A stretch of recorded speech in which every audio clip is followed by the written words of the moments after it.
All right, so for the recording, welcome. We are studying the ACI practice module called TongLen, the practice of giving and taking, which the Tibetan actually says taking and giving.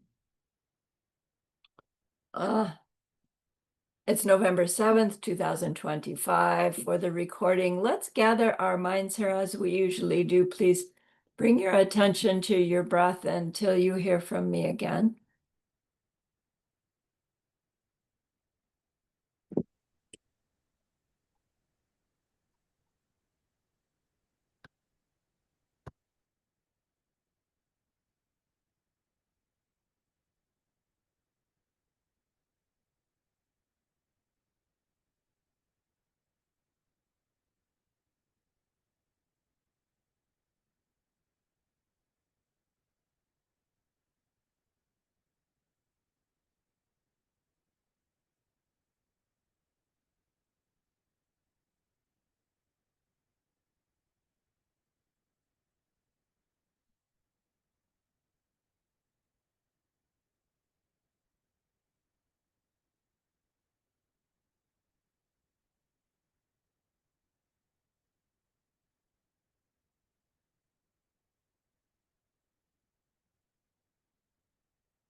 Now bring to mind that being who for you is a manifestation of ultimate love, ultimate compassion, ultimate wisdom,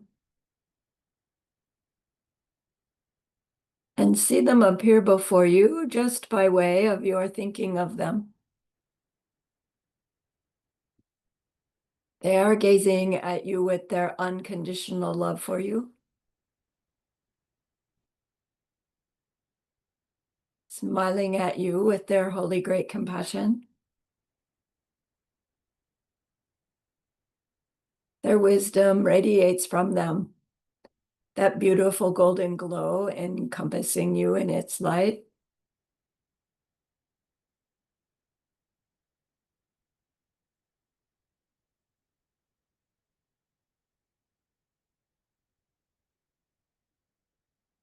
And then we hear them say, bring to mind someone you know who's hurting in some way.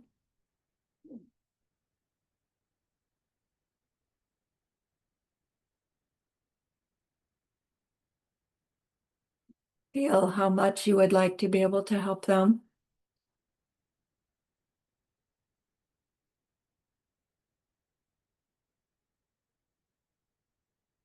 Recognize how the worldly ways we try to help fall short.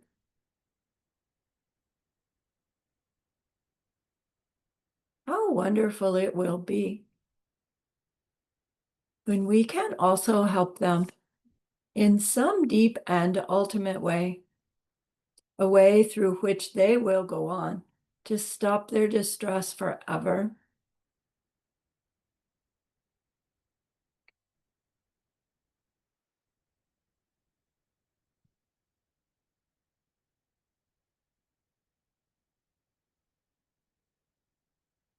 Deep down, we believe this is possible.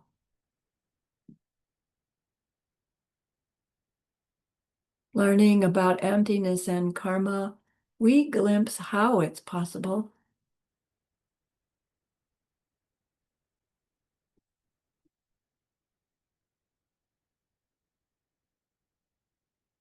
And so I invite you to grow that wish into a longing.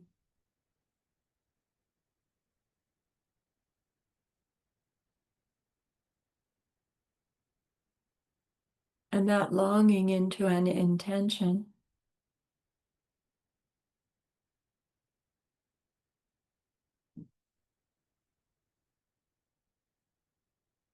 And with that intention, turn your mind back to your precious holy being.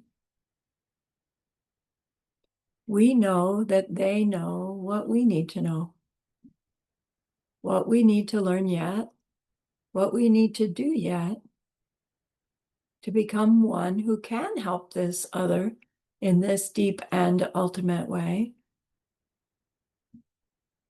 And so we ask them, please, please, please teach me that. Show me that.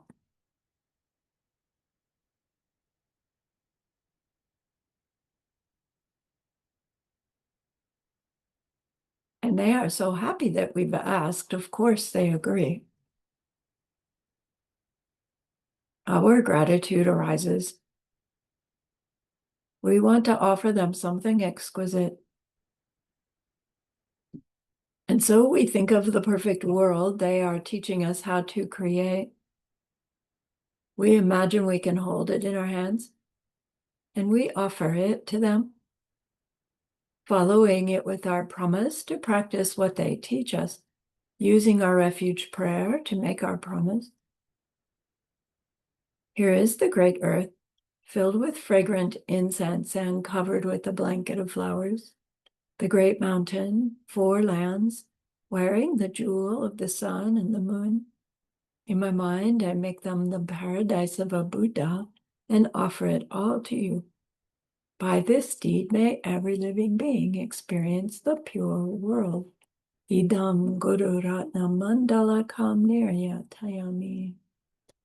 I go for refuge until I am enlightened to the Buddha, the Dharma, and the highest community. Through the merit that I do in sharing this class and the rest, may we reach Buddhahood for the sake of every living being. I go for refuge until I am enlightened to the Buddha, the Dharma, and the highest community. Through the merit that I do in sharing this class and the rest, may we reach Buddhahood for the sake of every living being. I go for refuge until I am enlightened to the Buddha, the Dharma, and the highest community. Through the merit that I do in sharing this class and the rest, may all beings totally awaken for the benefit of every single other.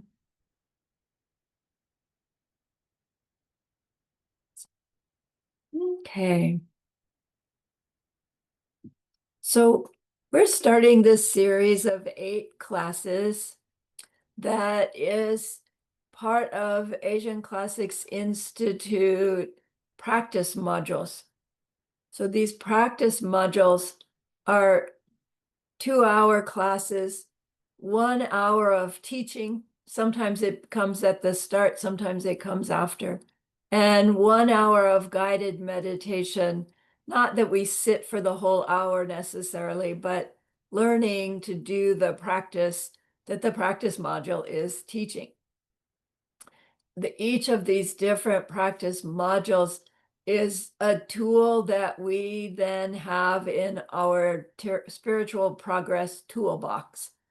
And Geshe-la has taught us the foundational ones that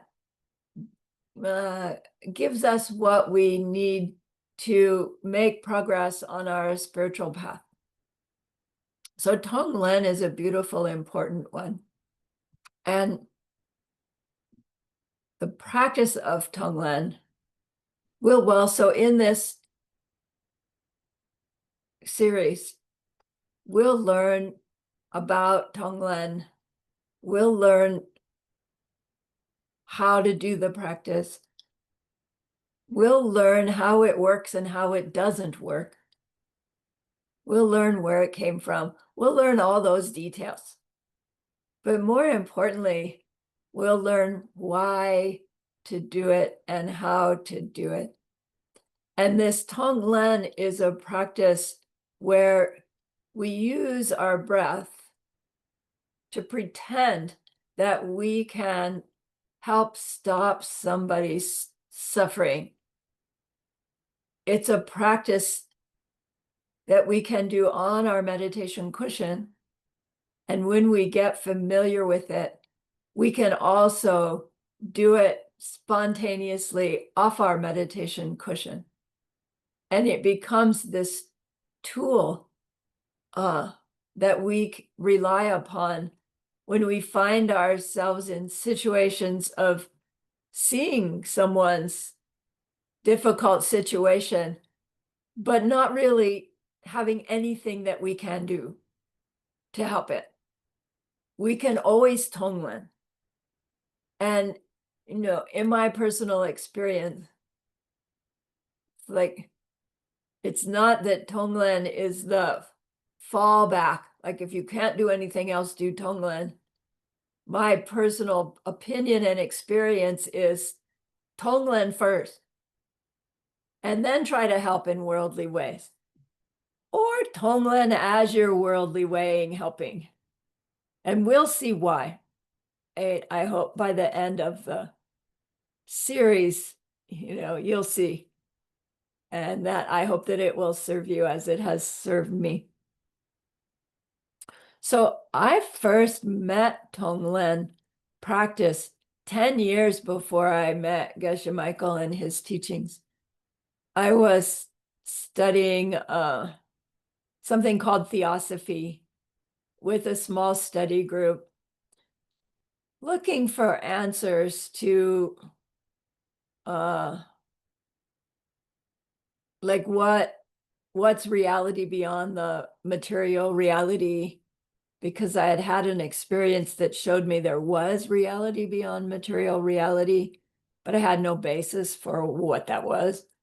And Theosophy teaches what's common to religions, what's common to cultures, with the idea that that must be closer to the truth, right? What's common to all. So it was a sweet group. I learned a lot from them. And they wanted to do a service project. And they decided, well, let's do a meditation retreat open to the public. And one of the women knew this man called Geshe Sultram Gyaltsen from Long Beach, California. We were in Tucson. And she said, let's invite Geshe Gyaltsen to come to Tucson. I'd never heard of Tibetan Buddhism. I'd never heard of a Geshe. And it's like, great, let's do it. So we held this program, and Geshe Gyaltsen came. At that time, his English was very rough, his accent, his Tibetan accent was very heavy, was very difficult to understand. But he taught this practice called TongLen, the practice of using your breath to take away pain and suffering and to give everybody happiness. And like from my logical side, that's nuts. You can't do that. But something in my heart like took to it like a duck to water. And he taught us how to do the practice. And he taught us, about refuge, about bodhicitta. I remember hearing those words, but I completely didn't understand what it was all about. But the practice, TongLen, wow, like I loved it instantly. I was a runner back then. So I started doing it as I ran, and I did it as I walked, and I did it as I drove. Anytime I wasn't directly interacting with somebody else, I was thinking TongLen, I was TongLening. And I was watching for miracles, in my own life and outside my world, and I didn't really see any that I recall. But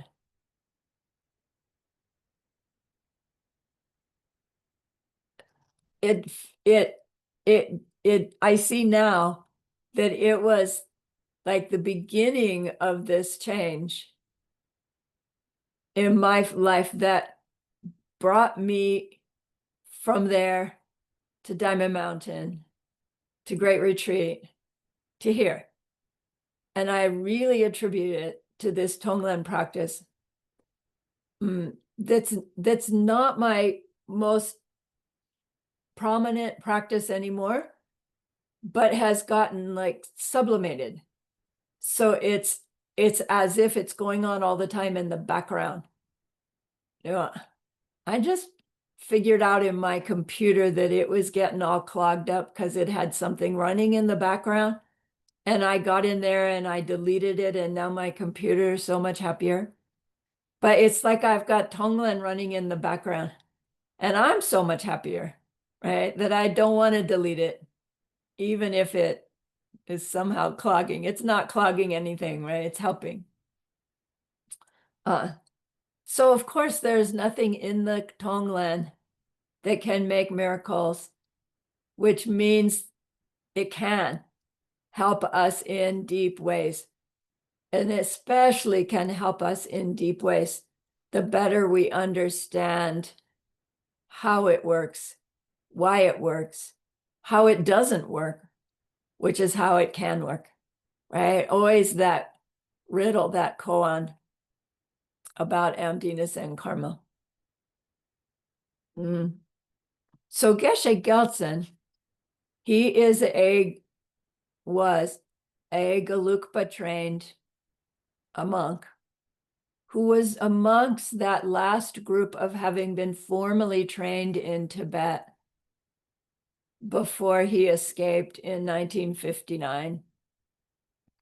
And he went and finished his Diamond Way training in India, in the community in exile at the Ganden Monastery in exile. And then he got sent to England to serve the Tibetan community in exile there, where he taught the children Tibetan culture and Buddhism. And he got such a good reputation as a teacher that adults asked him around different areas of the world to teach. And he ended up in California. So meanwhile, while he was in England, he disrobed. So he was a monk from when he was 7, right? He joined the monastery at 7 years old.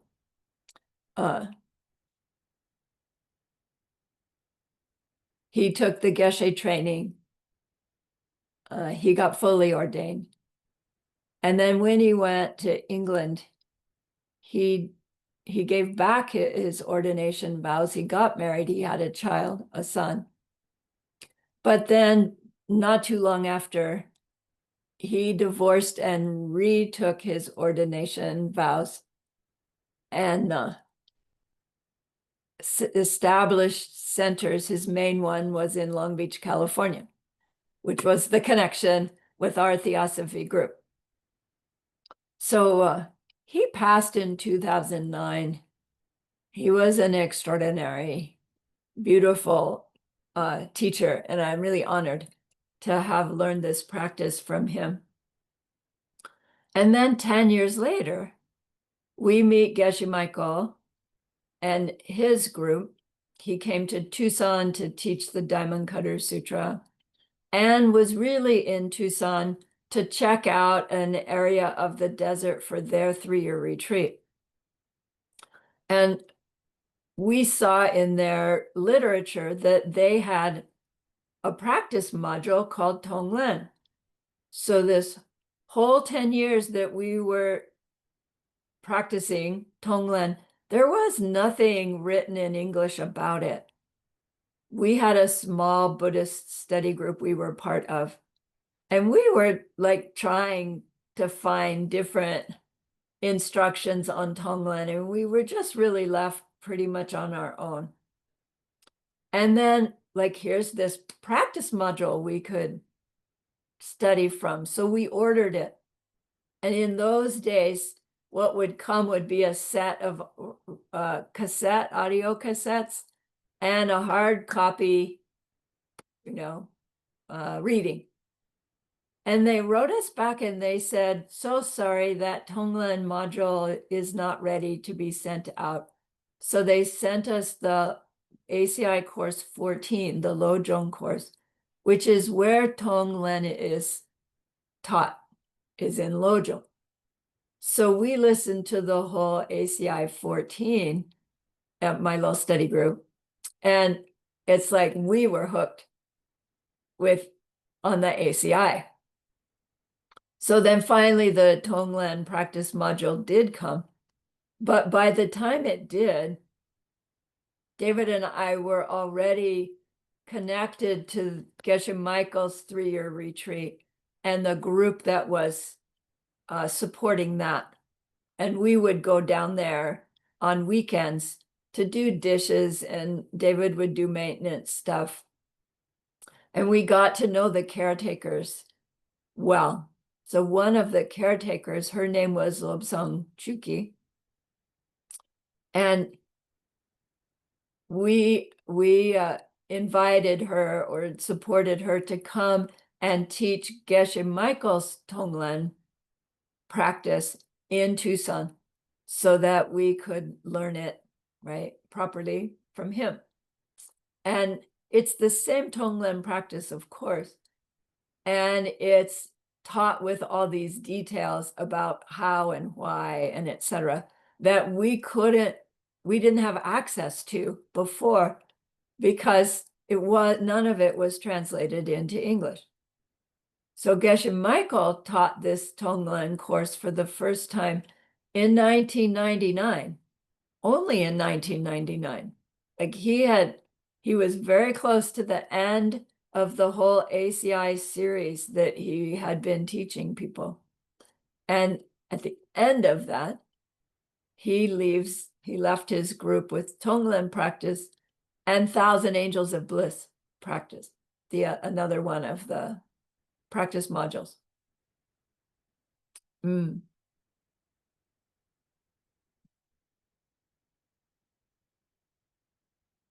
So then David and I had both lineages, so I got distracted. So in order to teach the TongLen module, Geshe Michael went into the ACIP database and found all the different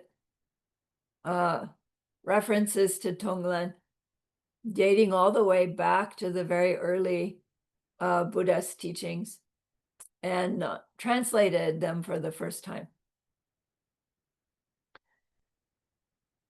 The main text and commentaries that emphasize TongLen is a practice text called Lama Chupa. Lama Chupa means offering to the lamas. This particular one was written by our hero Lobsang Chuki Gyaltsen, right? He lived in the 1700s, a Tibetan man.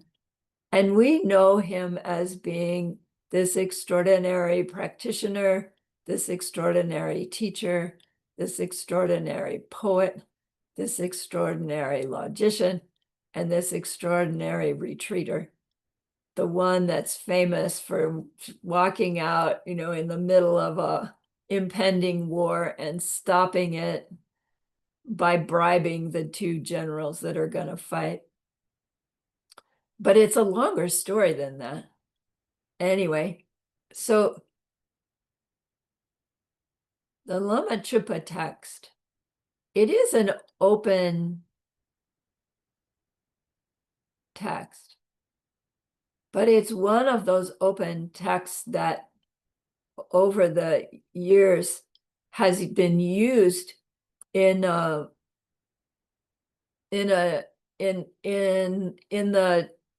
Diamond Way, such that it came to be held as a secret text. And in our Diamond Way training at Diamond Mountain, the 18th course of 18 courses was the Lama Chupa, learning the Lama Chupa, like secret.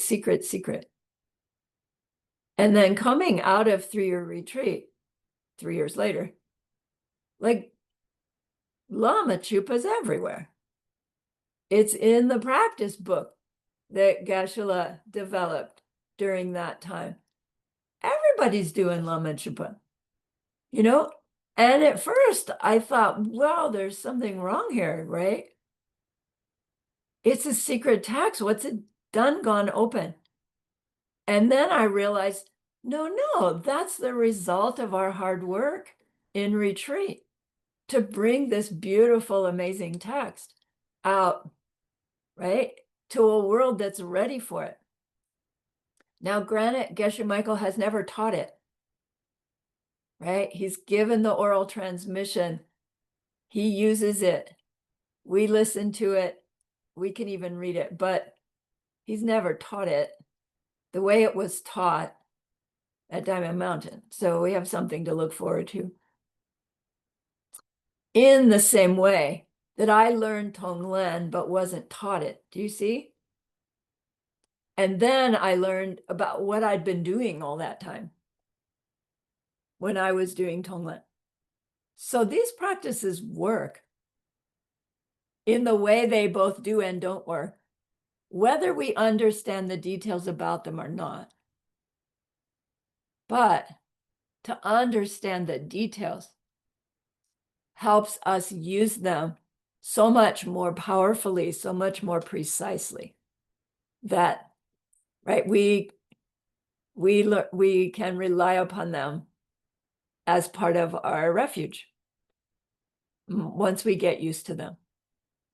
But keep in mind that there's nothing self-existent about TongLen practice that can do anything for anybody, which is why it can do miracles sometimes and not others.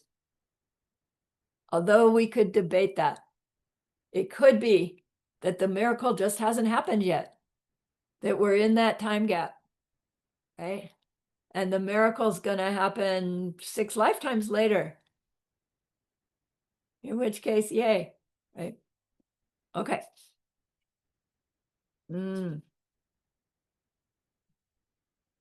So I'm hoping that by my sharing this practice with you, that you will like it and enjoy it, and that it can benefit you way more than it's benefited myself and David, which I believe that of all my practices, it's the one that's benefited the most.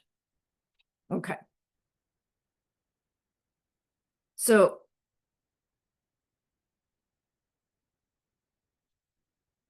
the TongLen that we will learn is this TongLen practice that comes down through us through this lineage of Lobsang Chuki Gyaltsen. It's not that he made it up at all. It's a lineage that comes down through Shakyamuni Buddha. He's the one who shared it with us. He didn't make it up either, probably. He learned it from his teachers. He had teachers, meaning past life teachers.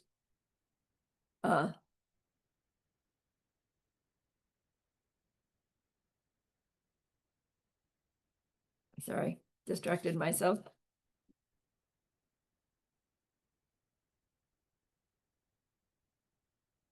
So in Tibetan, Tong means giving, and Len means taking.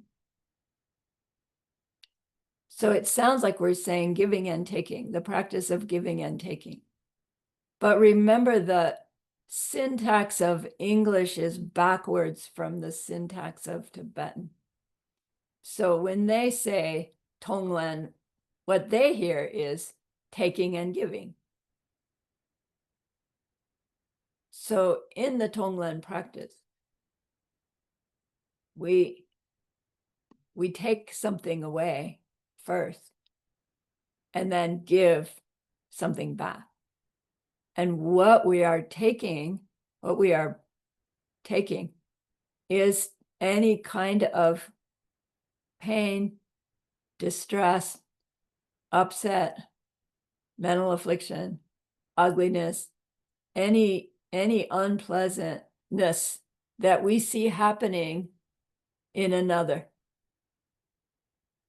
And we decide that on our breath, we're going to suck it out of them. And that we're going to then give them happiness and goodness.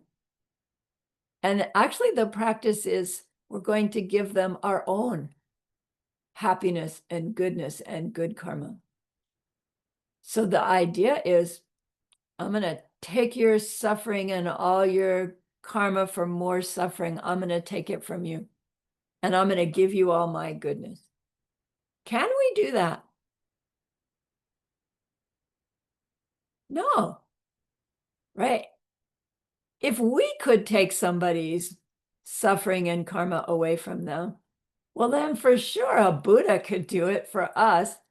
And why wouldn't they? Why am I still, tired? Why do I still have knee pain? Why do I still get headaches? If Buddha's doing TongLen for me, which they are, Buddhas are TongLening all the time. I love that. So why bother TongLening if even a Buddha can't do it? Why bother eating breakfast if eating breakfast doesn't actually nourish your body? It's the same thing. The wish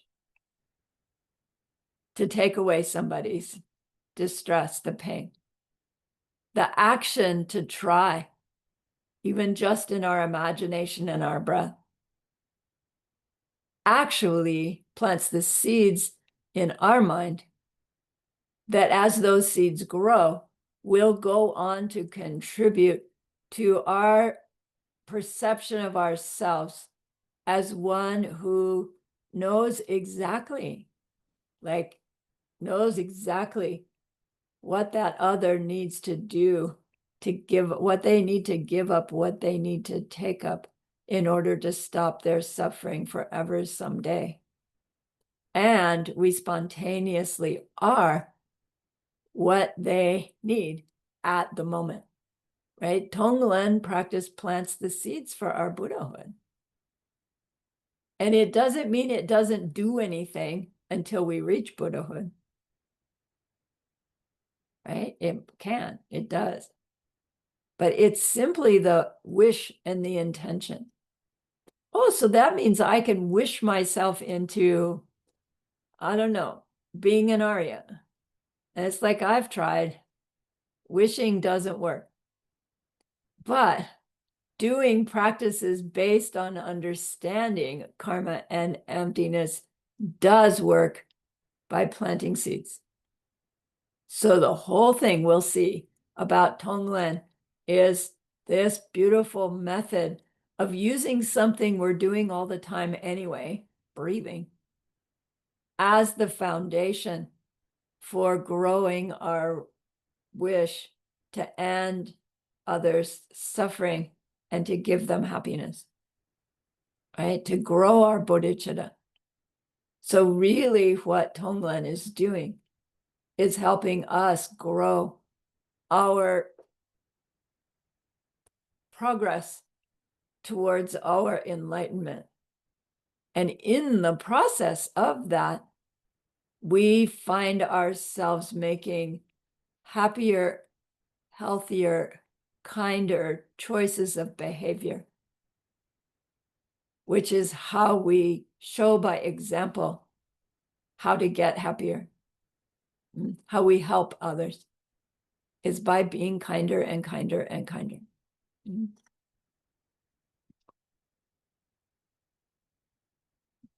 Without understanding how TongLen works and doesn't work,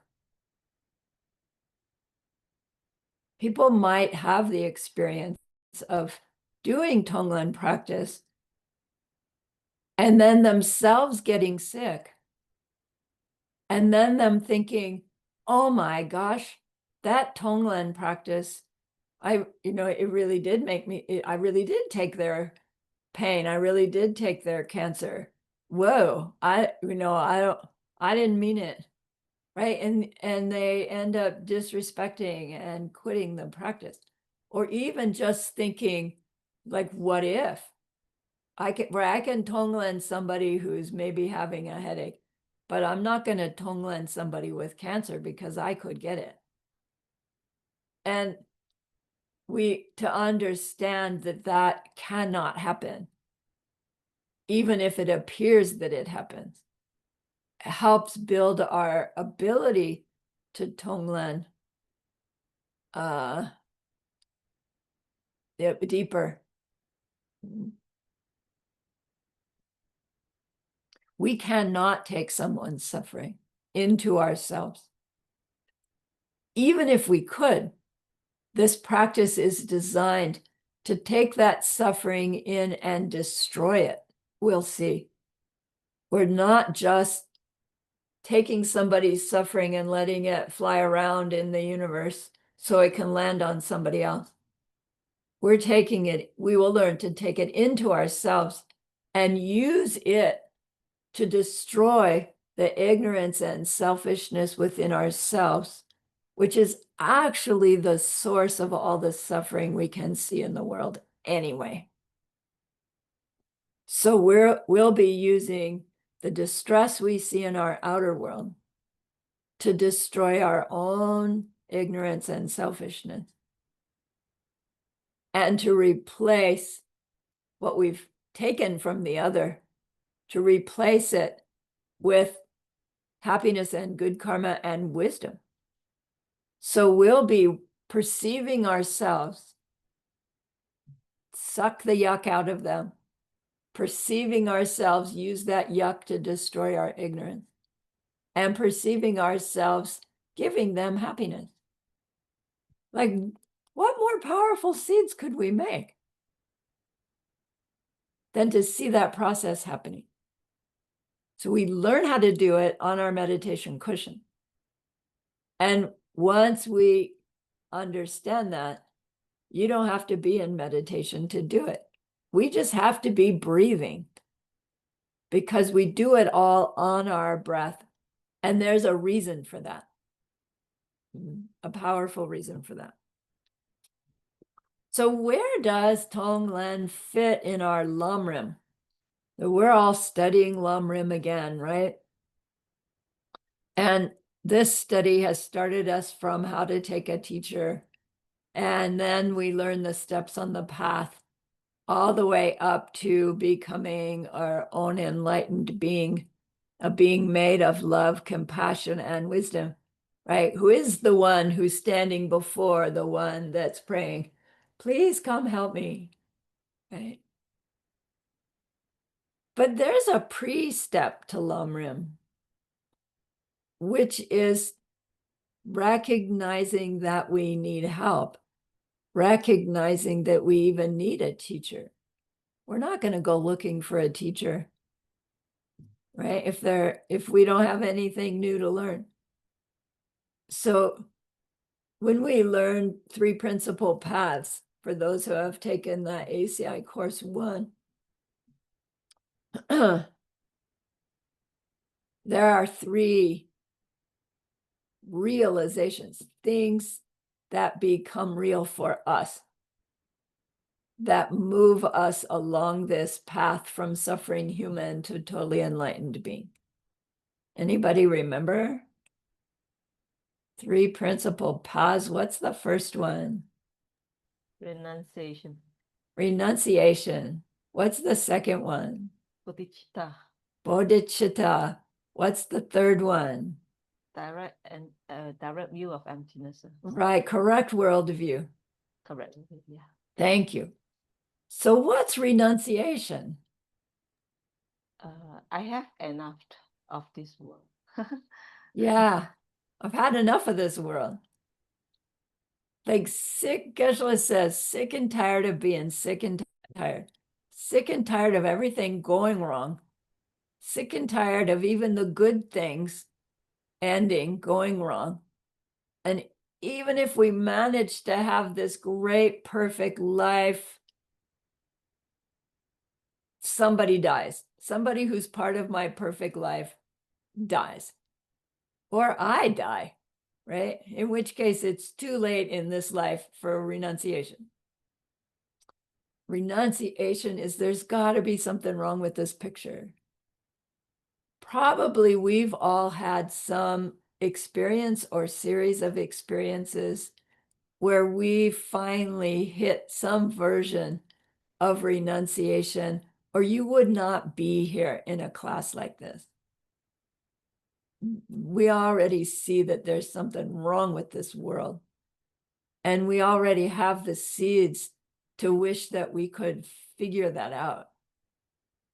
And to be in a class like this specifically, TongLen, we must also already have the seeds for that renunciation to have been turned onto the others in our life, the others in our world. What's renunciation turned on to others? What do we call it? Bodhicitta. Bodhicitta. Bodhicitta. I want to reach my total enlightenment so that I can help others in that deep and ultimate way. Hey, it's really a deep subject. Lord Maitreya gives us this simple version.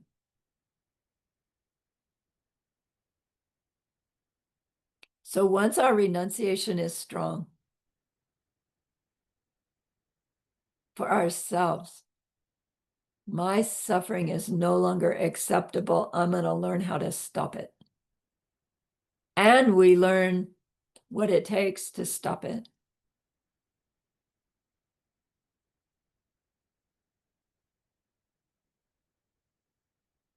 And then we see others in our world suffering, right? We connect the dot.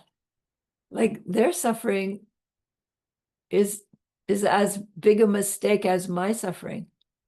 Even while we're still blaming their suffering on them, right? Which it is their own karma. Although technically the way we see them suffering is our karma.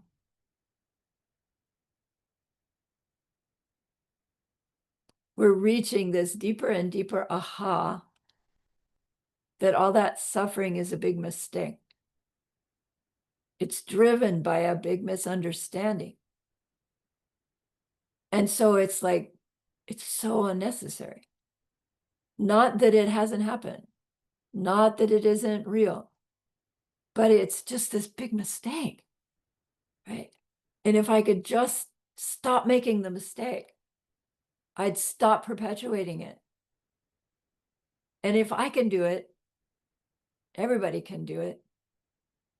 And maybe trying to do it for everybody is what it takes for me to do it. And yet we go, but I'm so puny. I'm just one little me. You know, I used to interact with a lot of people during the day. Now I interact, with the ants on the kitchen counter and my husband Samati. And then on a few days, I go out and am part of an exercise class and a dance class.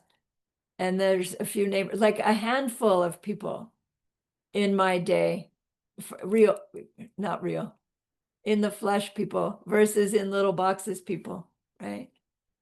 So but just my world has gotten so much smaller at the same time as it's gotten so much bigger, because when I interact with you, right, we're all over the world. So it's like my physical life is really teeny, and it feels like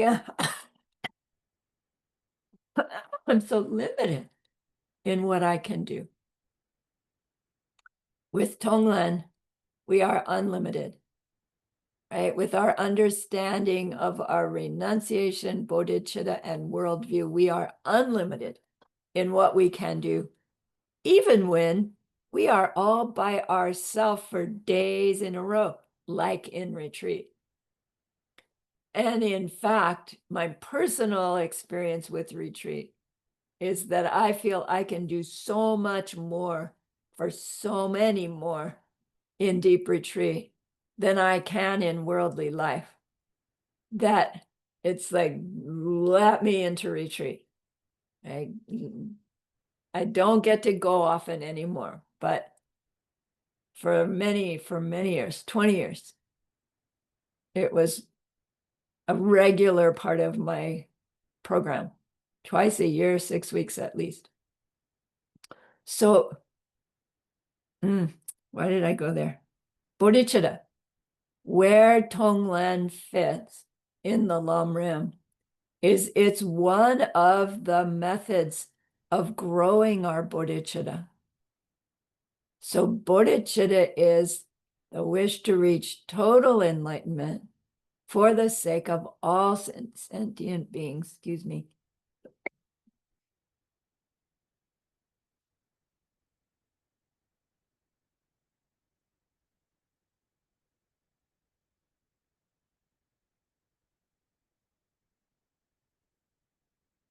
It comes out of our own personal renunciation turned on to others. I guess it's time to take a break. I need to recoup this voice.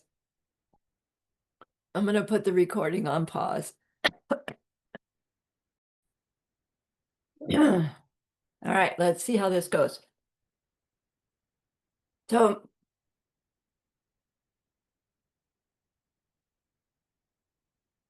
this bodhicitta wish, I've heard Geshe-la describe it as the feeling in our hearts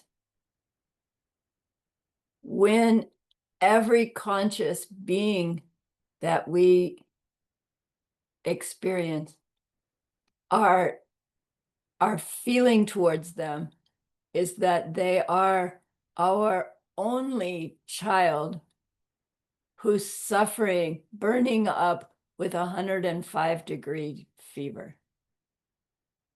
Right? That's like life-threateningly dangerous, right? And your only child, he says, when every driver in every car that whizzes by, your heart goes, oh my gosh. Every gnat on the windshield, oh my gosh. Every ant you step over on the sidewalk, oh my gosh. Right? I mean, it sounds like almost impossible, right? Freezing. We'd be just frozen with, oh my gosh, they're all on the verge of dying. What am I going to do? TongLen is what you're going to do. Because we're already breathing. And that gets us started. But imagine having a heart that love and compassion is that strong, and we still waltz out amongst other beings, right? In order to be that and feel that. It seems impossible, but with training, we can learn anything. We have all probably learned something new that required us to have a teacher, be taught the skills, be told, do the skills over and over again before you can do the performance or the competition or whatever. And we applied ourselves. And we got proficient, maybe even good at what it is we were wanting to learn. Growing our bodhicitta is the same. We learn the skills. We learn the details. If we just leave them at the learning level, it won't make a whole lot of difference this life. If we take the learning level into the trying level, into the experience of life, trying to use what we're learning to choose our reactions, our actions differently, that's the doing the skills, repeating the skills, training. And the results will begin to ripen, right? As these easier and easier behavior choices that are falling back on deeper and deeper kindness, deeper and deeper compassion.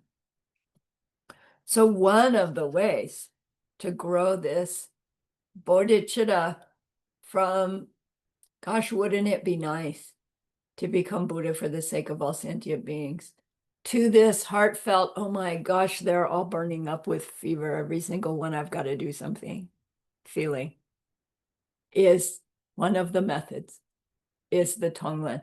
And we'll learn the details of it next class, I think.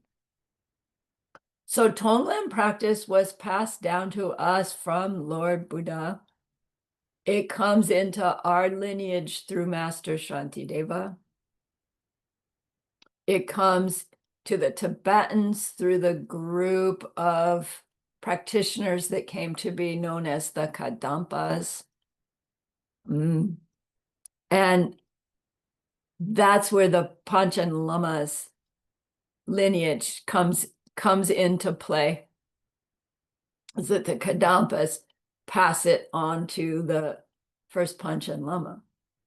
So now at the time of the Kadampas,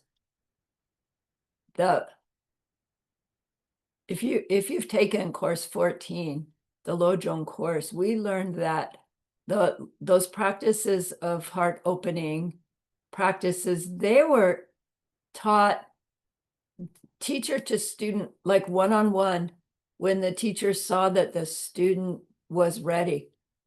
Their compassion was big enough, their renunciation was big enough. They would teach these practices called Lojong. And it wasn't publicly taught for a long time. And then, along comes a few of those teachers and they recognize, wow, these practices are so important, so powerful. What if by keeping them so secret, somebody who really is ready for them doesn't get them? And they decide, I'm willing to take the risk of teaching them to people who aren't ready so that I don't miss the few that are ready. And Lojong goes public in the Tibetan world, and people just take to it. And Lobsang Chuki Gyaltsen was one of those, right, who received it and got it and then used it and passed it along so exquisitely that he puts it into his text called the Lama Chupa, as I said, which is this beautiful text that's a combination of making offerings to your Lama and requesting blessings from them. So we'll talk about requesting blessings and how it can happen and not happen at the same time, so that it can happen, that we can receive blessings. And one of the practices he gives several verses to is about requesting the blessing of the Lama to be able to make this TongLen practice our main practice. So it's telling us that it was probably his main practice. And as we learn about him and how extraordinary he was or is, it's supposed to inspire us to want to do the same. So Panchen Lama and Dalai Lama, like the system, in the Tibetan system, when the Dalai Lama withdraws their emanation, right, there's a 16 to 20-year period where there's no Dalai Lama in charge. And so the system developed to where the Panchen Lama would be the one that would step in and do the Dalai Lama's duties for the country and for the spiritual traditions until the new Dalai Lama was found and trained. So this man, Lobsang Chuki Gyaltsen, who comes to be known as the first Panchen Lama, he was involved in training the next Dalai Lama. Not all the Panchen Lamas were involved in training the Dalai Lama, but then when the Panchen Lama withdraws, right, the Dalai Lama is already back in charge. And then the new Panchen Lama is sought out, and that one becomes trained so that they can take over when this Dalai Lama goes, right? So that was the pattern for a long, long time, many generations. And then in our time, the Panchen Lama, the old one passed, the new one was found. A Tibetan one was found in the traditional method. And then a Chinese one was found. And of course, there was conflict there. And then the Tibetan one disappeared. So that happened in the 90s. And as far as I know, nobody knows. If that, nobody knows. But the Chinese one, right, is not an ordained person. And they're somehow being groomed to take over when the Dalai Lama, our current Dalai Lama, withdraws. And so that's still a bit of a conflict and a difficulty. And current Dalai Lama is dealing with that stuff. But it's like, this is like partly where we are. We are involved in that lineage because we are studying from Panchen Lama, and we are in the Gelugpa of the Dalai Lama. Not that you have to take sides, nothing like that at all. But just to understand who we're dealing with is we're learning from the man who taught the Dalai Lamas, right? And whose lineage was passed on, right? Okay.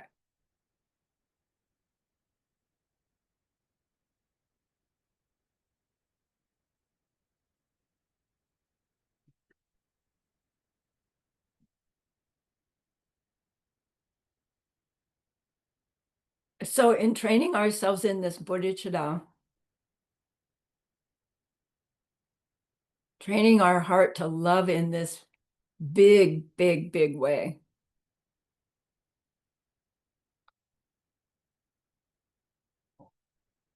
we do reach a point where we recognize that the worldly ways that we help people truly are secondary to our spiritual practice on behalf of others.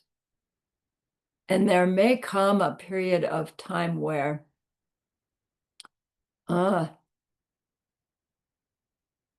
we have a practice that we do or a teaching that we are going to or a retreat opportunity, and maybe it's going to happen over some holiday, and our family expects us to be there for the holiday, and that at first we have this conflict. No, I really, really want to go to that teaching, but I because I love you, I will stay home and I will do holiday with you.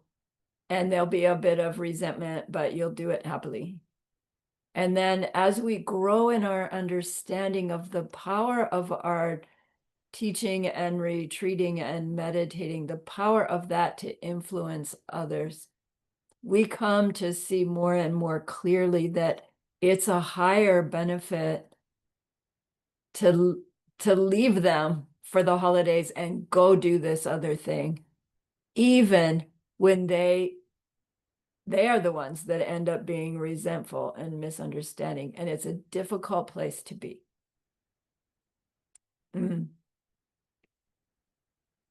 I speak of it not to say, do that before you're ready, but just to recognize that if you're finding yourself conflicted between, I need to be there for them for that, versus here's this opportunity to learn a deeper practice about emptiness and karma and how to become a Buddha, right? At some point, when you're convinced that it's a higher deed to go practice and study than to stay home to please them worldly, we'll be willing to do so. Not before, but there will be times when worldly people appear to be upset with the time that you spend on your practice. And when our bodhicitta is strong, that will increase our renunciation, increase our bodhicitta, not be a conflict. Now, how we interact with our families, whether we fight with them about it or we support them and help them understand and set them up for something better, right? Our daily life with our families and our practice is what will plant the seeds so that when the time comes, they'll go, yes, mother, please go. When you come back, you're always so much sweeter. Please go to your program. And right, that's the ideal, is to set that up that way. TongLen practice is one of those practices, right, that we can be doing that will help develop the seeds from our own side where people will see people around us so happy. Yes, yes, go, go. How can I support you? Right? Go do what you need to do, right? Because we know you're doing it out of love for us. And that's such a powerful influence on them to be able to recognize how love can be demonstrated in different ways. It isn't just stay here, take care of me. All right. Geshe-la's phrase was, a person with bodhicitta might actually have to ignore other people's common needs for a while. A person with bodhicitta might actually have to ignore other people's common needs for a while. It seems so non-bodhisattva to be in retreat while the world's burning up. But it's not. Because all the worldly ways we help people just wear out. Okay. All right. So let me take you through the first TongLen meditation. In this session, we're going to go slowly and nicely through the meditation preliminaries. And then we'll do the first Len taking part of TongLen. We'll get to the giving a few classes later. And the person we're going to take suffering from is going to be your tomorrow's you. Tomorrow's you is going to have some difficulty. So think about what you have to do tomorrow. And it's like, am I going to be driving through traffic? Probably no, it's Saturday, right? Do I have a meeting with somebody that I have to discipline? Right, fine. There's going to be some kind of distress tomorrow. And we're going to set you up, right? That there's your tomorrow's you. Here's your today's you. And your today's you is going to be there with tomorrow's you. And it's that we're going to take that suffering away from them and do something with it. So that'll be the second half of what we do.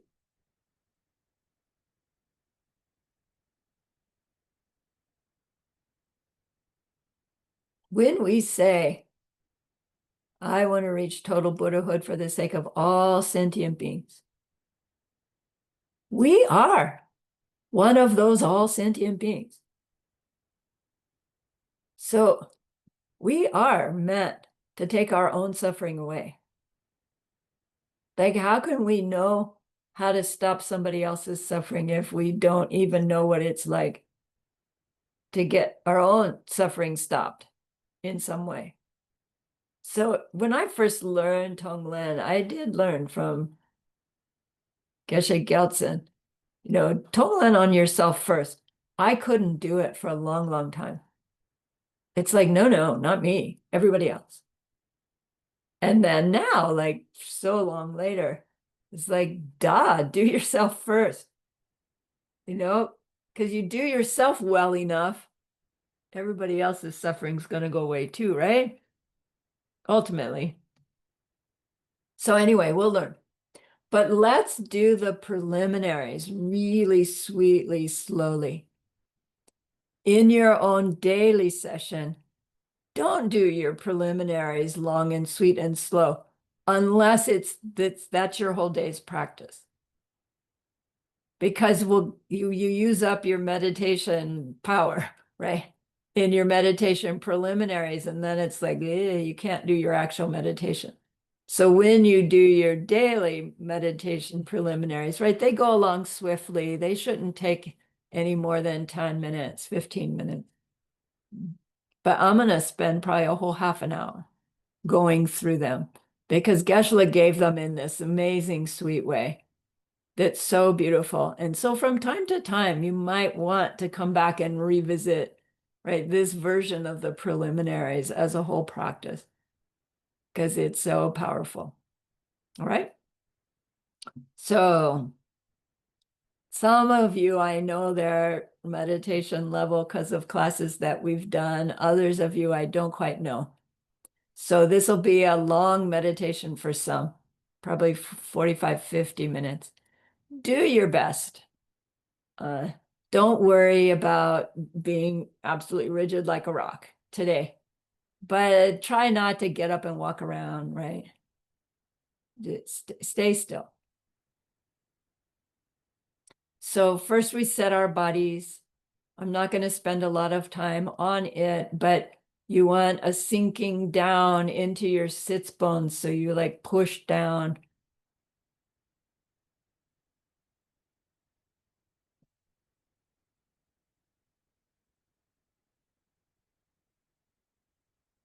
And then feel above that, your torso is upright.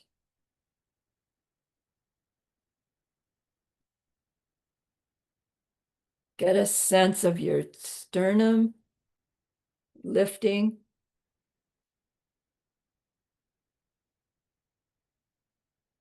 With the back of your head and your crown lifting, your chin tucks a little bit.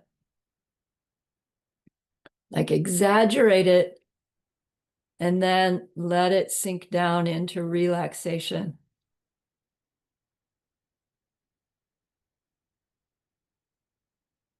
So you do this body scan from your top of your head down your face and neck, just inviting everything to relax, to be happy.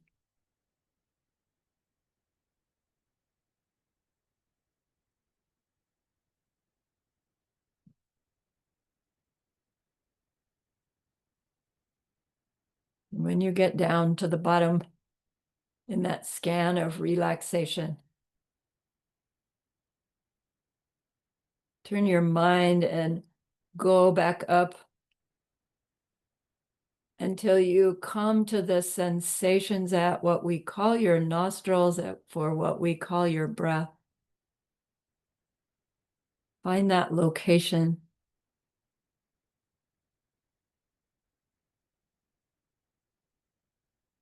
And zoom your focus of attention onto those sensations. Out breath, in breath.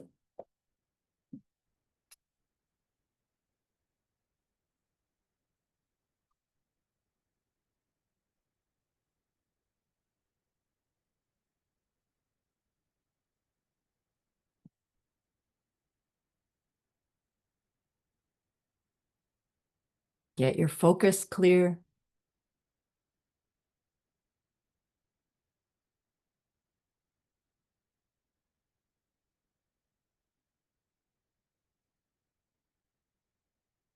Your mind bright.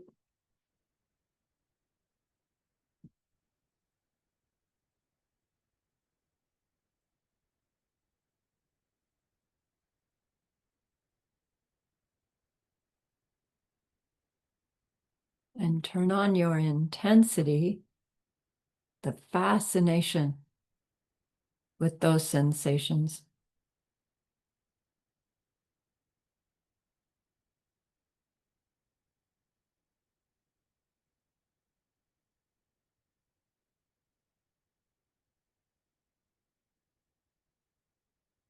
Keep adjusting till you find that sweet spot.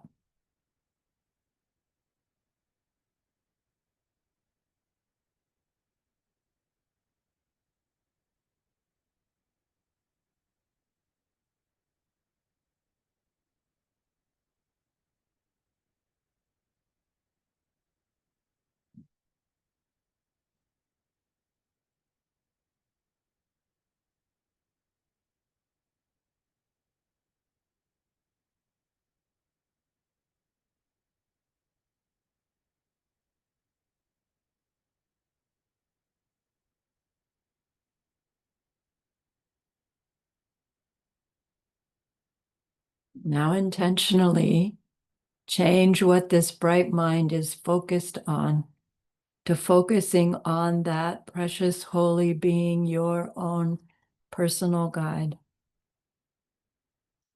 Perfect love, perfect compassion, perfect wisdom, manifesting there to help you.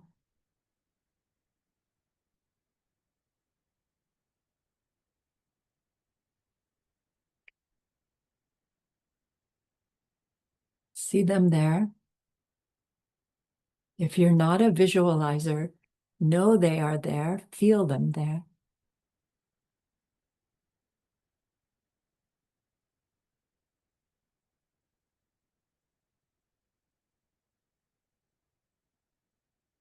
Bask in their goodness.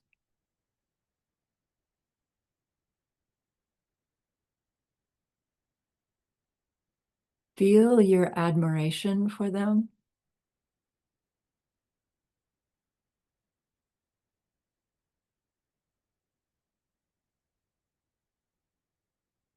Grow your aspiration to become like them.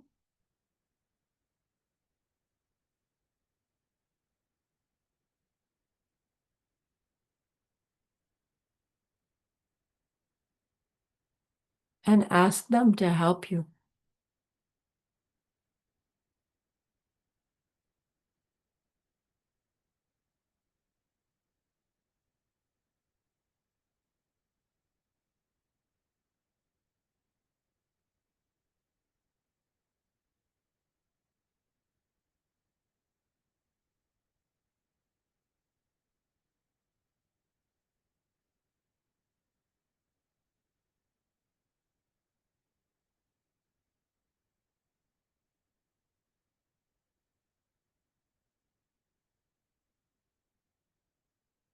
Then turn your mind to that person you thought of at the beginning of class who's hurting in some way.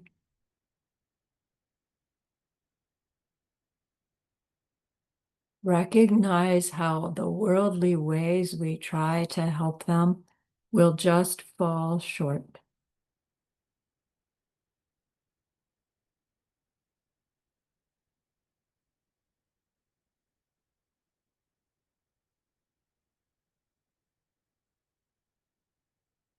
Grow your wish to be able to help them in some deep and ultimate way someday.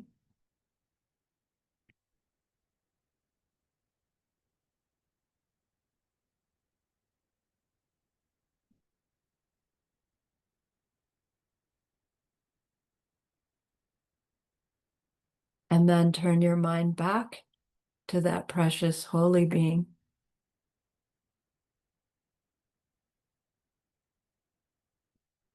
We know that they know what we need to know, what we need to learn, what we need to do to be able to help this other in that deep and ultimate way.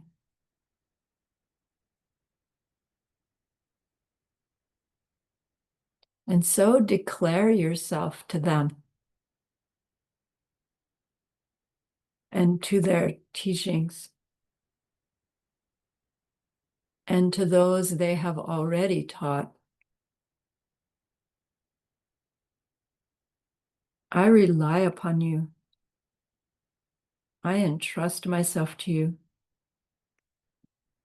I come to you for shelter, for help.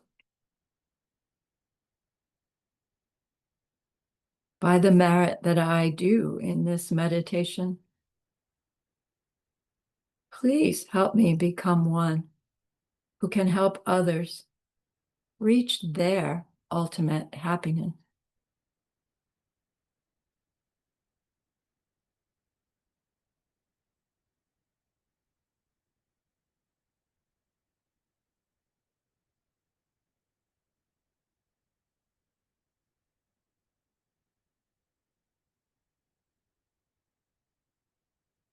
Then think of just one of their amazing qualities.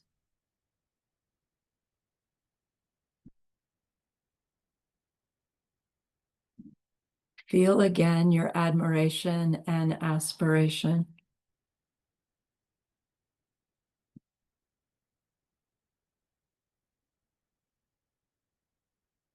Feel your willingness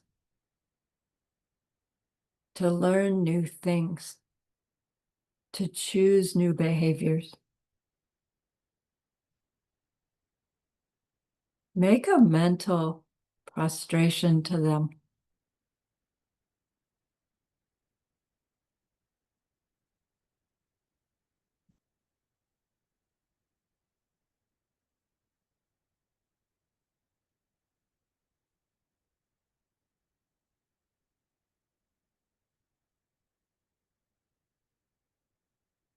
Then feel your gratitude.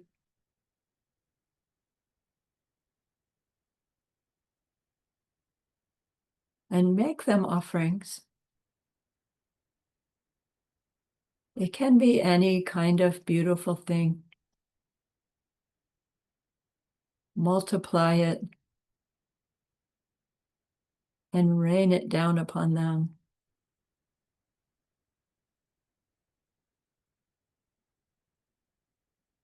See them enjoy it. And then also offer something from your practice, some kindness that you did or thought or said, especially because of something that they taught you. Tell them.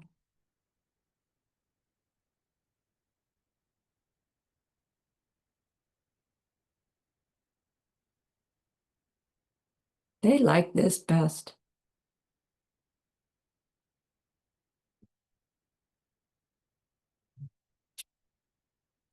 See them so pleased with your offering.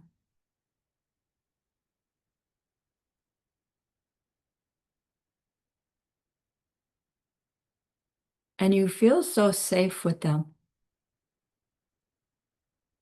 that you're ready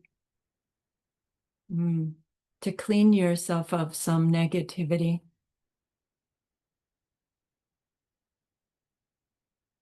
Some unkindness that we thought or said or did.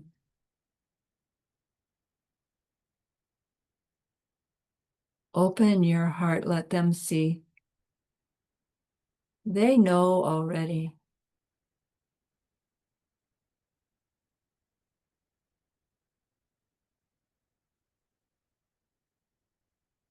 Tell them briefly of the situation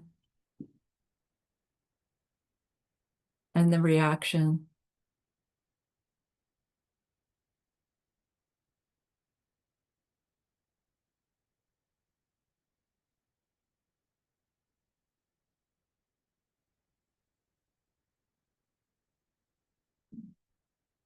Recall that they have taught us about karma and emptiness.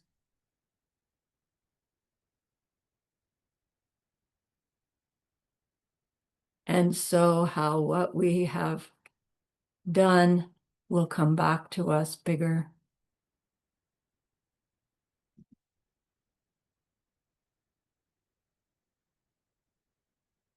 Remind yourself of your belief and your determination to live in a way that will create a happier world for everyone.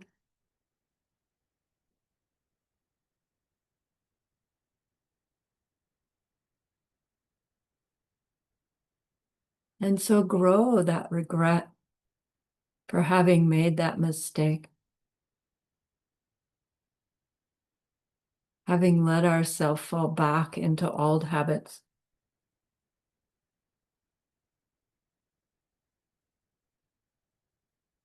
Tell them of your regret for those mental seeds.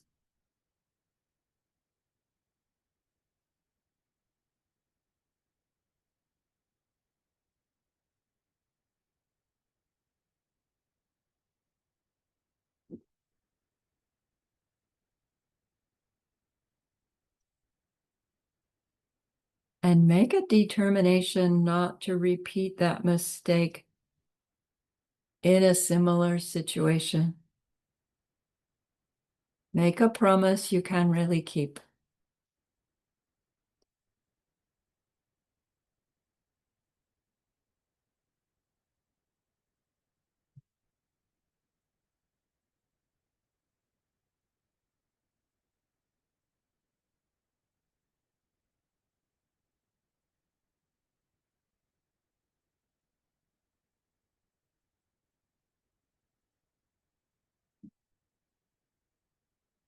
Now make a determination to do a makeup activity, something especially kind to neutralize those negative seeds.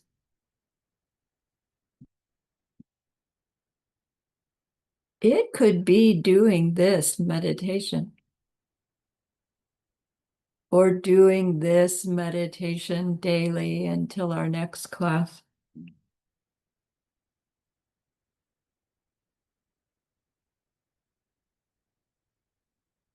And know that you actually can damage these seeds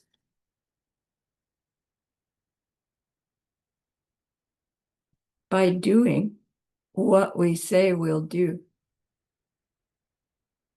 and avoiding what we said we would avoid.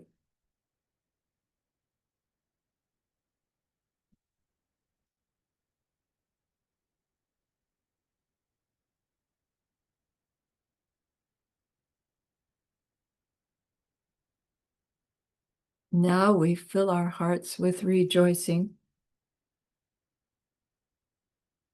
Feel happy for all the goodness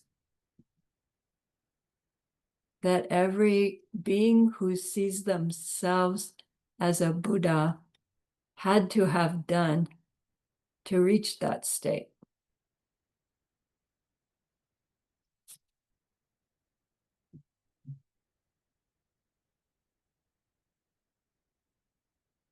Feel happy for all the goodness of those who have learned from those beings.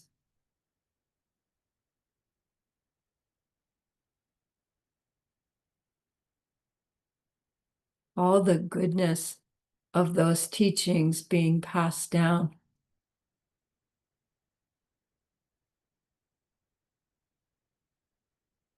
Rejoice in all of your own teachers and guides, all who have helped bring you to now.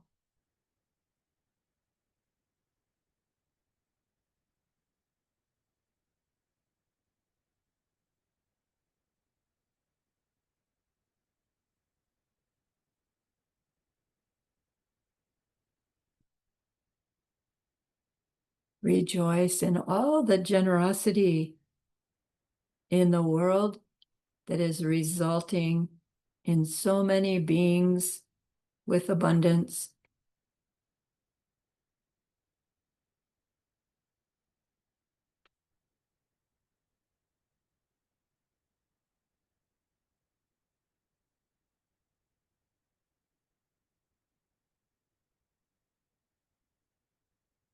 Rejoice in all the protecting life and caring for the sick that has been done, that so many beings survive childhood, so many beings live to such old ages.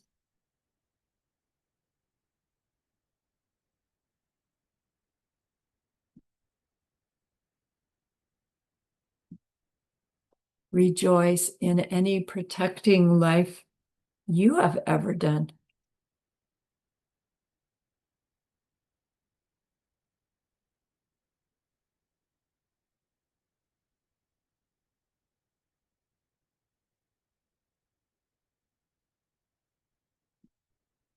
Rejoice in a specific kindness that you did recently, intentionally, because of your understanding of how you create your future by way of our moment by moment interactions.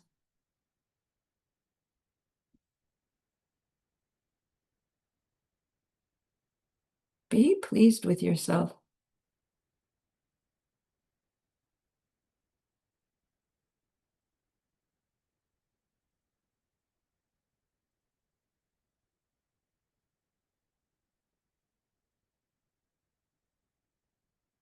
Now, filled with this happiness, ask that precious guide and all your companions on your path to stay close to you,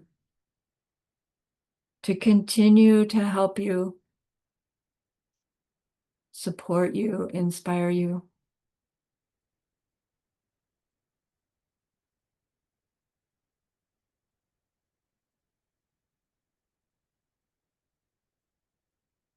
Ask them to bring teachings, formal ones and informal ones.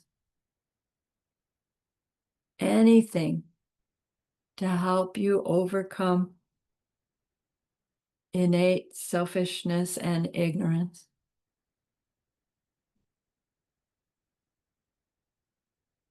Feel willing to receive.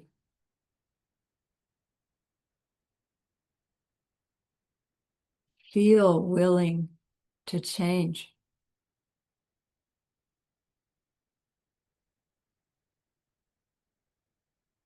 Give them permission to help you.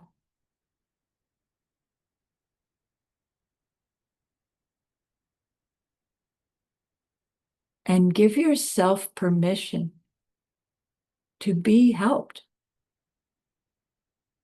Permission to change.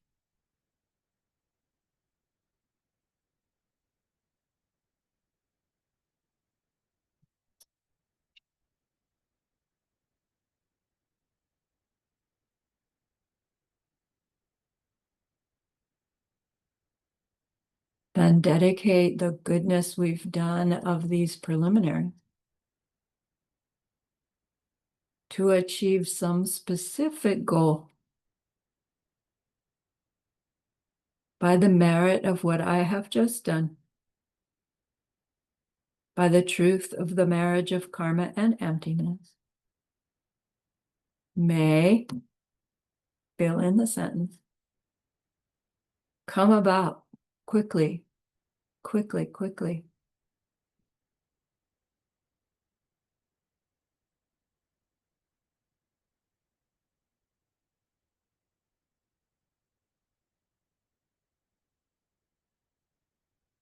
So that I can become one who can help all others reach their ultimate happiness.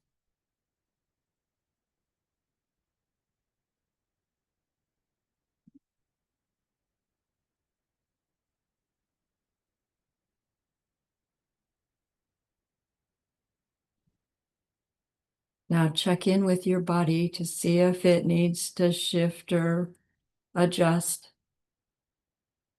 If it needs to, feel free. If it doesn't, you can stay put.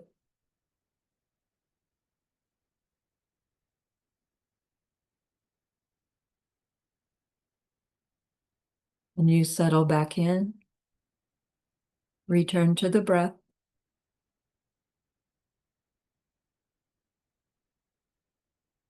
Fine-tune the focus, the clarity, the intensity.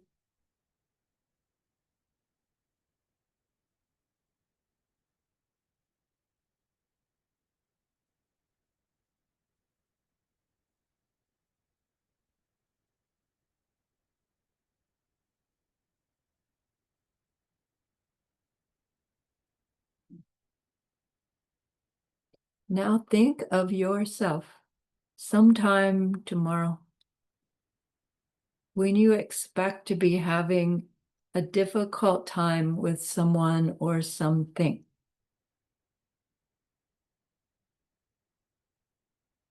I'll give us a little time to find it.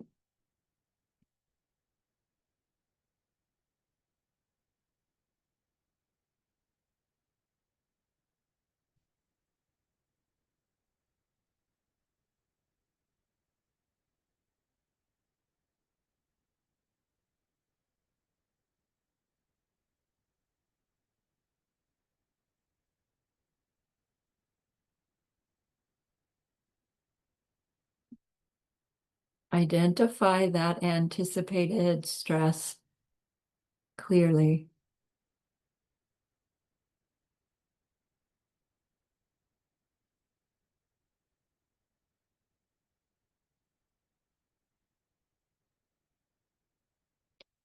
And imagine this you now is like an invisible angel there with tomorrow's you.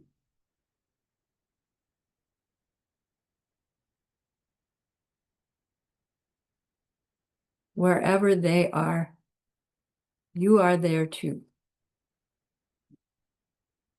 You are watching that you's discomfort. Of course, you know the emotions they're feeling. You know what they are thinking.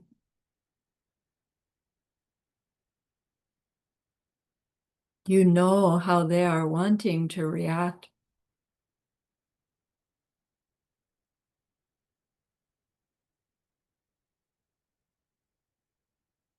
Your this you's compassion is growing.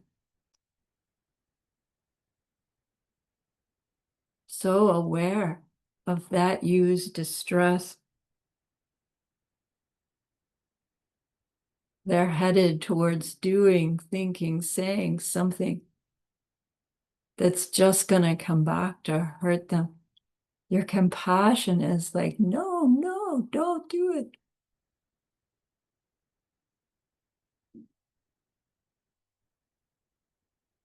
And so by the power of your concern and your concentration, focusing in on that you's distress,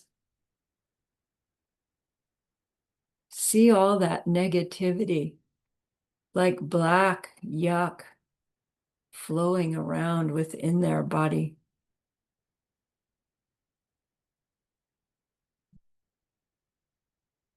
You can even see it.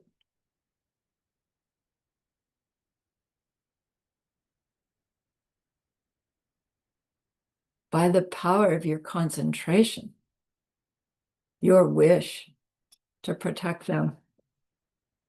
See that black stuff that's flowing in all directions, turning and being attracted towards the middle of that you's chest.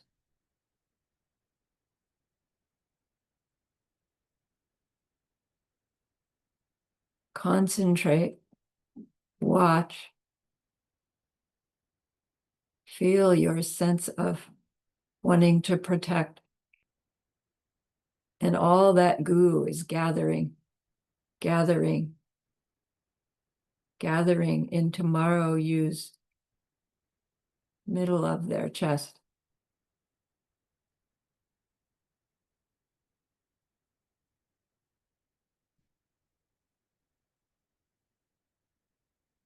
Gather it until it's a gooey, yucky little black ball about the size of an olive or smaller.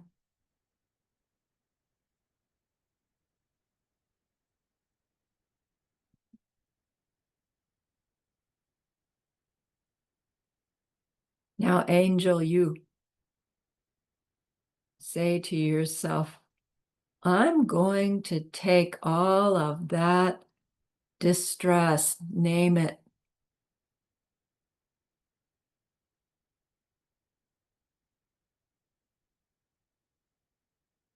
I'm going to take all of that from you to help you. I'm going to take this suffering you're having now and all the causes for future similar suffering. I'm going to take it from you. You are saying in your now you's mind to your tomorrow's you.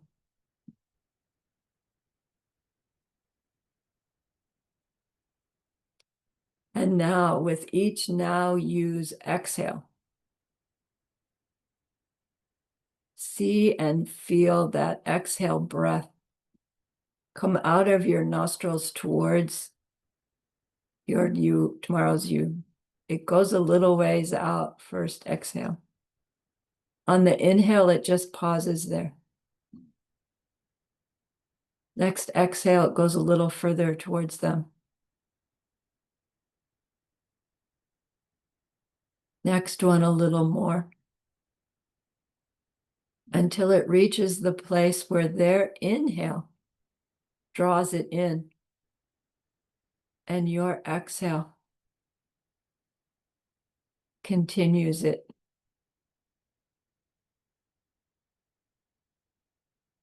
Still focusing on exhales. You see your breath go in their nostrils.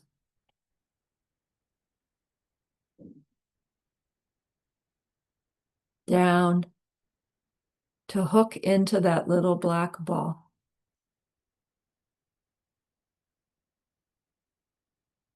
Just a little bit at a time until you have that black ball hooked to your exhale.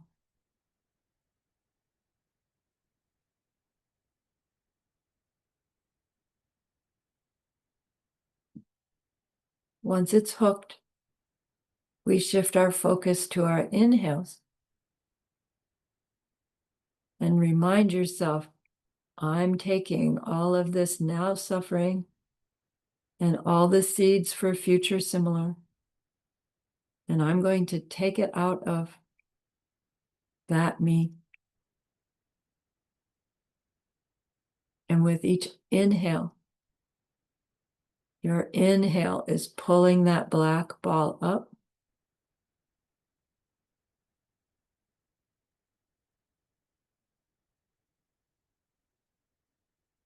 through their throat,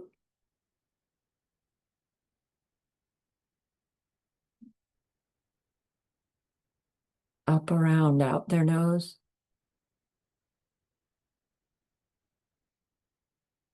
Each inhale pulling it closer and closer towards the angel you there with them.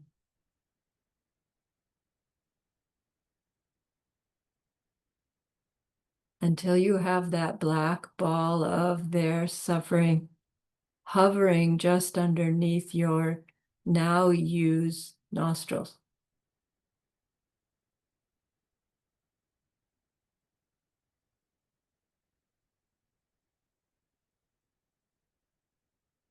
Once you have it there,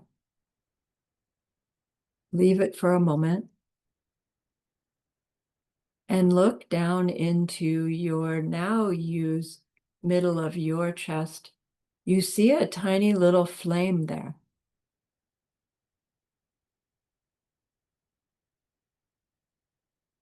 That flame represents our self-grasping and our self-cherishing, meaning our me. And I want, I don't want.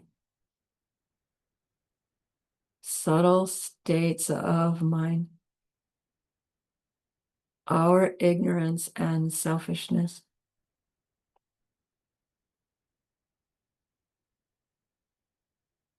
So we have the flame of our ignorance, the black ball of their suffering. Now just listen. I'll explain what's going to happen on one long inhale. Then I'll say, do it. So not yet. On one long inhale, we will draw that black ball into now. Use nostrils, down throat, down chest. Slowly, slowly, it goes closer and closer to the flame. You'll watch really, really carefully to see the first instant when the black ball of goo touches the flame, because the next instant there'll be a flash of light that will then blink out. There'll be a wisp of smoke that will then clear. And all that suffering and all that ignorance will be gone.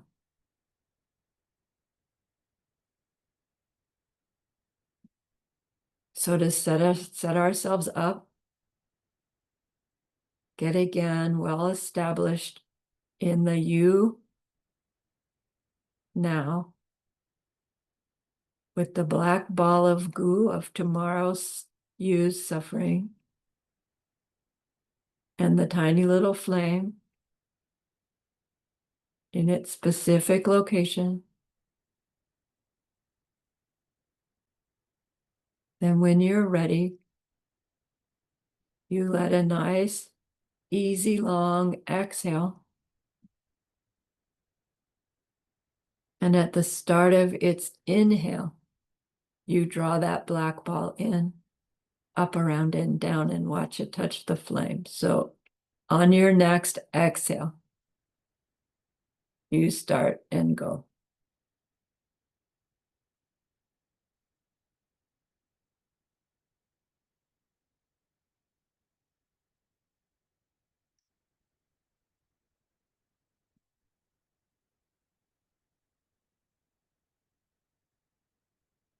And then once the wisp of smoke is gone, breathe normally.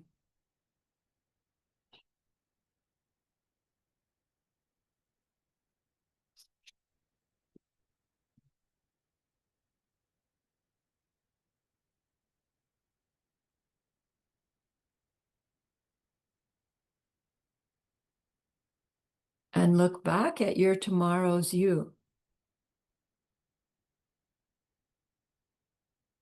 All that suffering gone.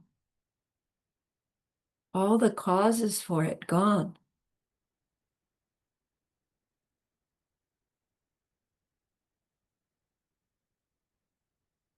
See them calm, happy even. Their heart is open and kind and helpful.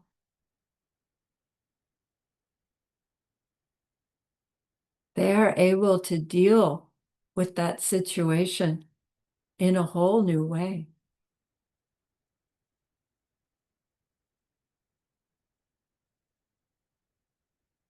Enjoy that tomorrow. Use relief and enjoyment.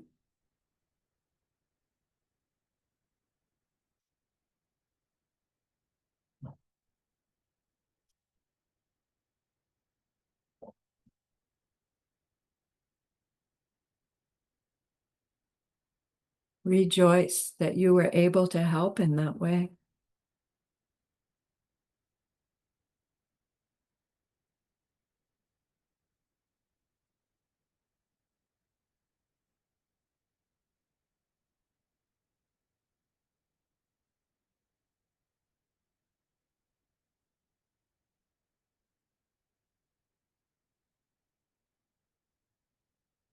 Dedicate this effort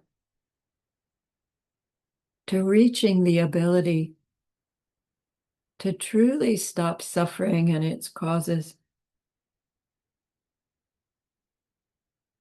to bring others to the love that is the cause of all happiness,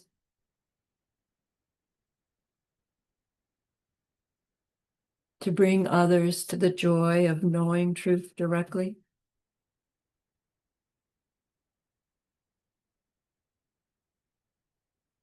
to bring others to their perfect freedom from ignorance.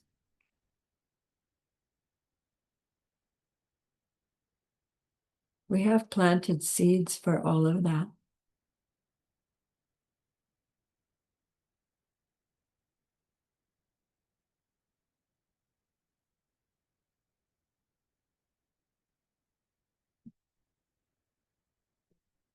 And so turn your mind to that precious holy being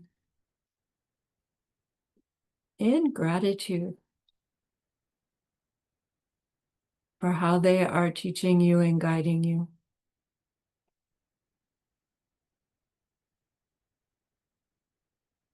Offer them the goodness that we've done.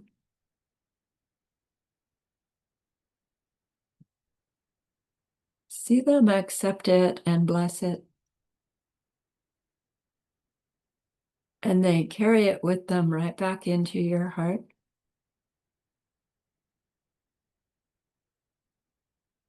See them there, feel them there. Their love, their compassion, their wisdom. It feels so good, we want to keep it forever. And so we know to share it by the power of the goodness that we've just done. May all beings complete the collection of merit and wisdom, and thus gain the two ultimate bodies that merit and wisdom make. So use those 3 long exhales to share this goodness with that one person.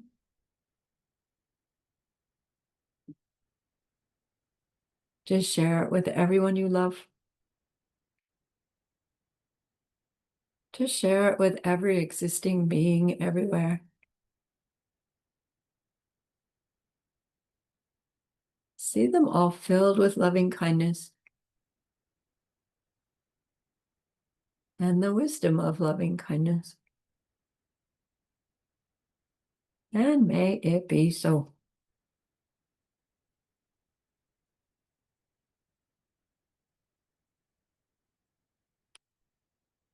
Nice job.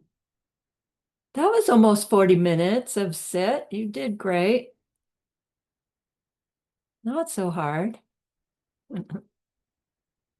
So we have a little time yet. Any questions, comments, anything we need to clear up?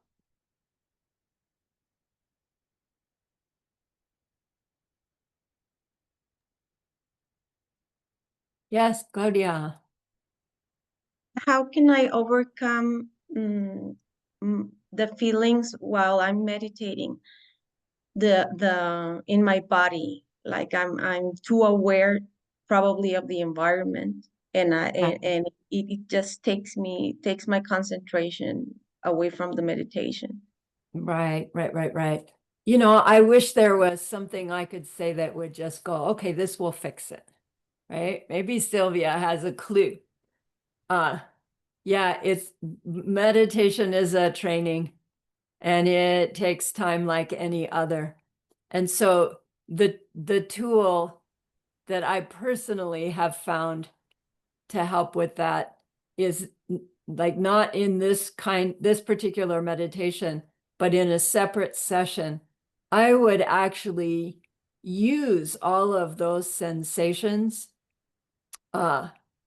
I would use each one, like I would recognize it and go, oh, there's that sensation.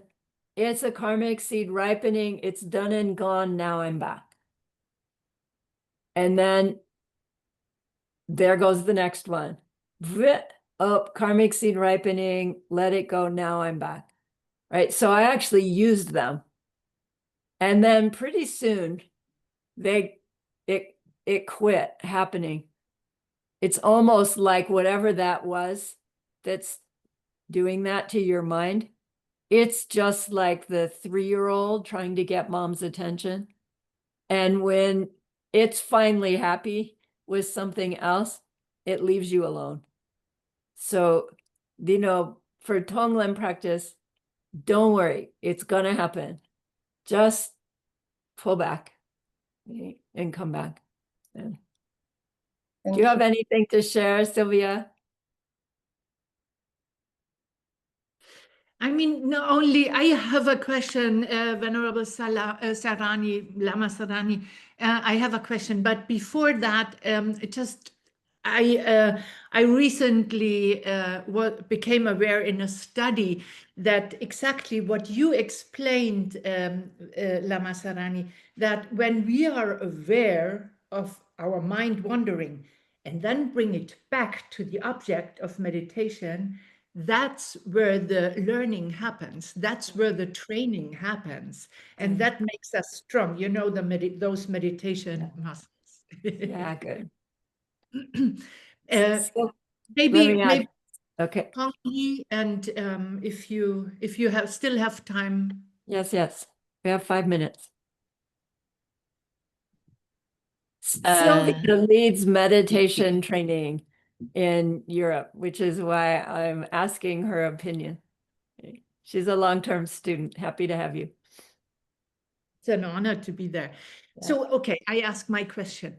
Yeah. Lama Sarani, so it's said that we don't do TongLen with our Lama. Is that right? That's correct. I don't understand that, because when we have worldview, we understand that the Lama is coming from our seats. So isn't it my obligation that when I see something like an illness or something, to clean via the TongLen meditation, to clean my seats? Yes. Regarding So, the Lama. right. So the thing is, though, that so in this tradition, we're using our big lama, right? Like, I'm not saying me, people call me lama, but I'm not talking about me. But when we have our heart lama is for us the Buddha manifesting, looking to me like a special but still human being. If we let ourselves go, whoa, my lama has kidney disease, we are negating our belief that that lama is a Buddha, because Buddhas cannot have kidney disease. They can manifest it, but they don't suffer from it. They don't have it. So when we think, oh, I need to TongLen my lama because they're sick, what we're saying to our own mind is, I don't believe they're Buddha. But what we can do is, me, who sees them as a suffering being, TongLen me, right? TongLen yourself for seeing them sick and the seeds to see them sick. So you're not TongLening them, you're TongLening you. Right? And to be honest with you, that just came through, right? So it's like, that's what we should be doing. Amazing. Thank you. That makes Yeah. it, that clarifies it for me. Thank you so much. For me too. Teacher, Yes. when we invite the holy being, like Buddha and, so is it all right that if, let's say, we invite Geshmaker in to sit in front of us? Mhm. So Yes, it's not a problem, isn't it? not at all. As What long about, as that being is a manifestation for you of perfect love, perfect compassion, perfect wisdom. so if, let's say, like, Manjusri, or, any, the lover is same like a Buddha, so we can invite them to sit in front of us, isn't it? Yes. Okay, thank Yeah. you. Good. What else? Yes, Kirsten. Yes. I was a little bit confused when I, as the holy being, was inhaling the bad stuff, and then I visualizing that small flame. That's my Yeah. self thing. I noticed that there was a small, oops, how can that be? Because I'm the whole being. Right, right. And after that, well, then I tried to orientate myself a little bit and said, okay, I lower a little bit that Yeah. that self-esteem as an angel. But I felt I was a little bit irritated in that moment. Yeah. Got it. There's Right. something, yeah. Yeah, yeah. So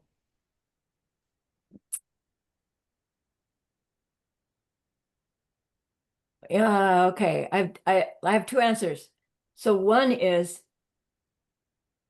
if you being the holy being before you're you taking their suffering, then the flame that you're gonna extinguish would be all the flame of ignorance that's left in the world, not yours. Because you don't have it, right? But you see other people having it and you just go and you can still explode it. But you took literally my words, which is great, to be the little angel in front of your other. But when Geshe-la first said that to people, I took it to mean, just imagine that you could be more like an invisible being in front of them. And he called it angel to plant the seeds. And he knew that my mind wouldn't take it the way your beautiful mind did. Like, I'm already fully enlightened. So then don't tell me I've got ignorance inside my chest. So I like your way, right? You do it your way and destroy all ignorance that's still left in the world by putting a flame in your own heart. You can do that as a Buddha and it's not yours. Yeah, that resonates with me now very much. That's very beautiful. Thank you so much. Right. But for those of us that aren't the angel yet, right? We're the little invisible being. It's the ignorance and suffering inside that causes the me tomorrow to act the way they're gonna act. Right. So I take that suffering and I incinerate both the future suffering and the ignorance that's going to cause it. Do you see the power of the practice? Is it really happening? Not worldly, but is it happening? Yes. Right? Hooray. Okay. So please do your tomorrow's you every day until we meet again. Because it's going to be a different tomorrow's you and a different distress, right? Good. Have fun. All right. Thank you for the opportunity. I'm stopping the recording. Have a great weekend. Stop. Yes.